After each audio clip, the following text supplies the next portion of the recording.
Nous allons vous présenter le projet de la voile solaire comme le groupe précédent. Et pour information, nous n'avons aucun masque car nous avons tous fait des tests négatifs ce matin, autotest.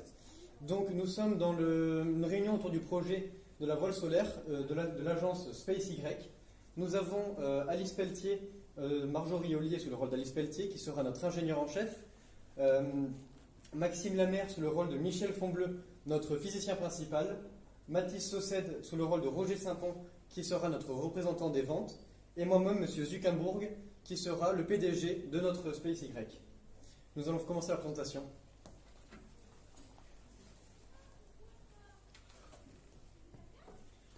Hello guys. Hello. So this meeting is about finding a way to explore the whole solar system. I want something that is innovative and economical because I've got a call with our sponsors in a minute to talk about this. So, isn't that supposed to be ecological? oh yes, for the planet. We'll do that too. It's good for the sponsors and the commercials. So, any idea?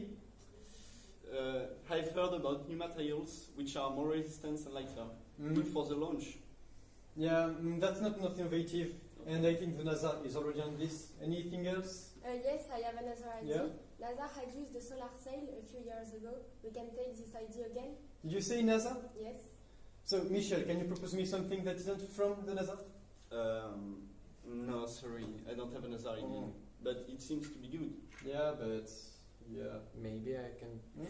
Yeah, go Okay, ahead. so for the publicity, maybe we can just build a bigger rocket, but with panels on it, so we can make space publicity, like for the children. It will be awesome. Yeah, the solar sail isn't that bad. So we'll go on this. I'll tell a sponsor about our choice. You've got, let's say, 6 minutes to do some details about this, and I want to resume. See you. Okay. Bye. So the solar sail Attends, is c'est bon, le boss est parti. Alors, il avait parlé d'une voile solaire. Ça Oui. ressemble à quoi? Ça marche comment? Alors j'ai une maquette, je vais vous l'apporter. Parfait. On a un panneau ici si vous voulez l'accrocher. Oui. Merci. C'est plutôt imposant, c'est cool pour la publicité. Mais sinon, ça avance comment?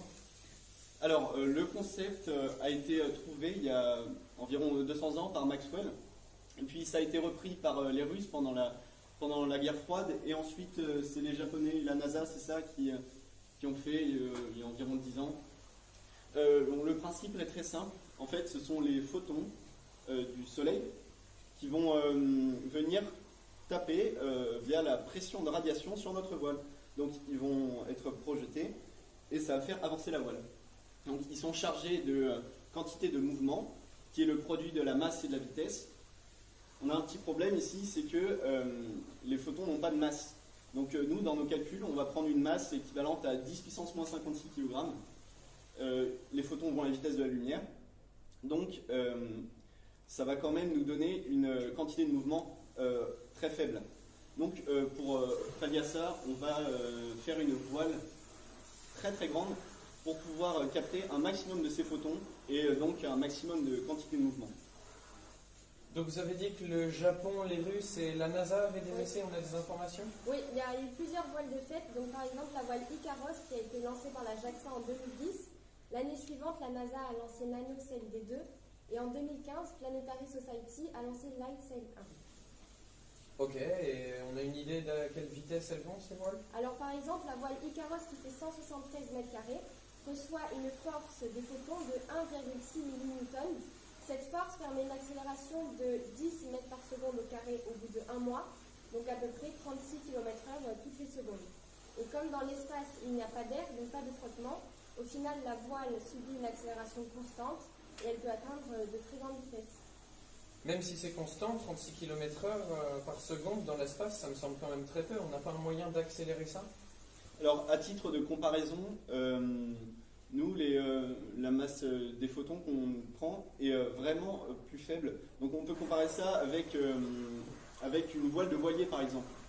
Donc, la masse d'une molécule d'air, en moyenne, c'est 10 puissance moins 27 kg.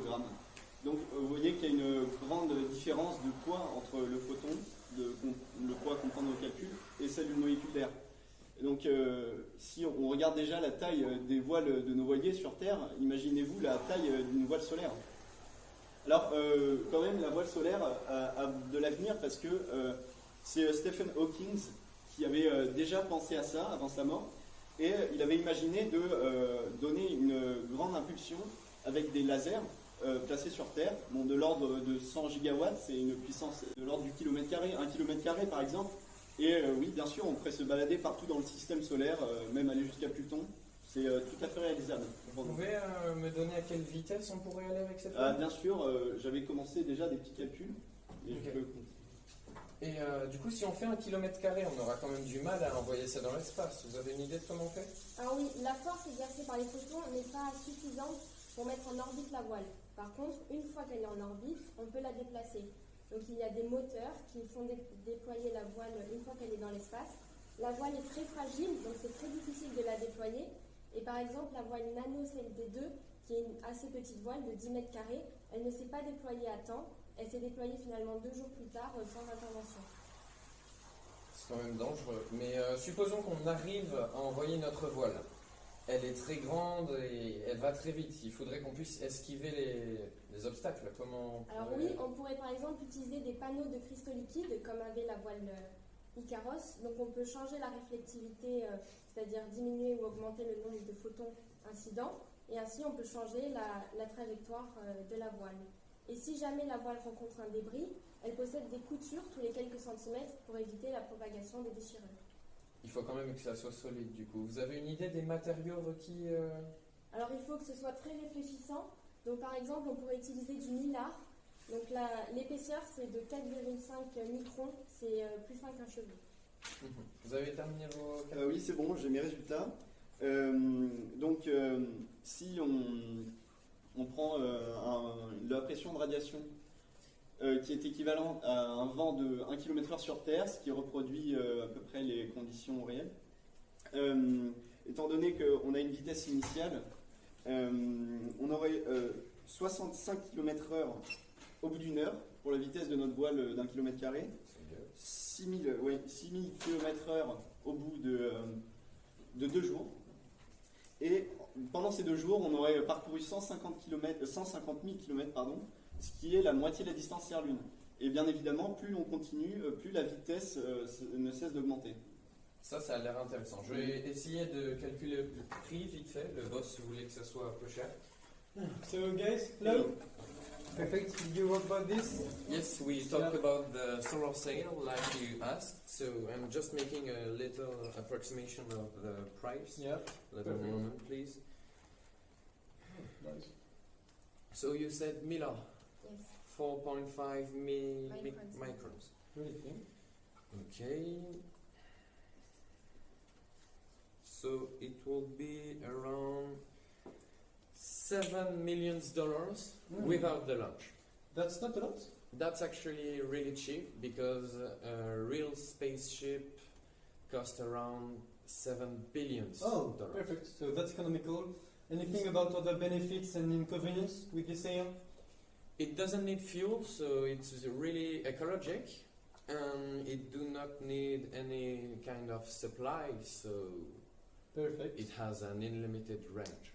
Yes, but you need a launch sail to be effective, so it's fragile, it takes a long time to accelerate, and it's difficult to unfold it.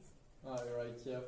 And our project is that unlike the NASA is trying to, we are going to make a really, really big sail, Yeah. like a kilometer square. That's a lot. So anything about Before, the, before. the missions that we can do with this solar sail? Yes, this innovation will make it possible to make satellites or autonomous spaceships, or just to change the orbit of satellites that have used up all their fuel. Perfect. So I like this project. So I'll let you walk more over about details if you want. My wife cooked me some pancakes, so I got to go. See you tomorrow. See you. Goodbye. See you. Nous avons fini. Merci de nous avoir écoutés, même Merci de nous avoir si ça buguait un petit peu.